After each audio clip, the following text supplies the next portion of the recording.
মোদি তুমি কিন্তু খুব খারাপ জায়গায় হাত দিলে, বুঝতে পেরেছো তো?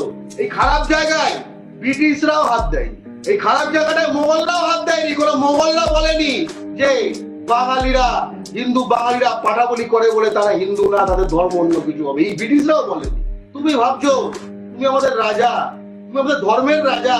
হ্যাঁ, তুমি কি ভাবো নিজেকে?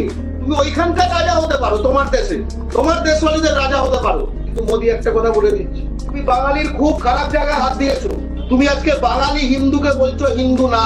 একজন বাঙালি যখন মা কালীর কাছে জোড়া পাঠা বলি দেয়, তখন যে হিন্দুদের ভাবাবেগে আঘাত লাগে তাকে আমরা হিন্দু মনে করি, তাকে আমরা হিন্দু মনে করি না।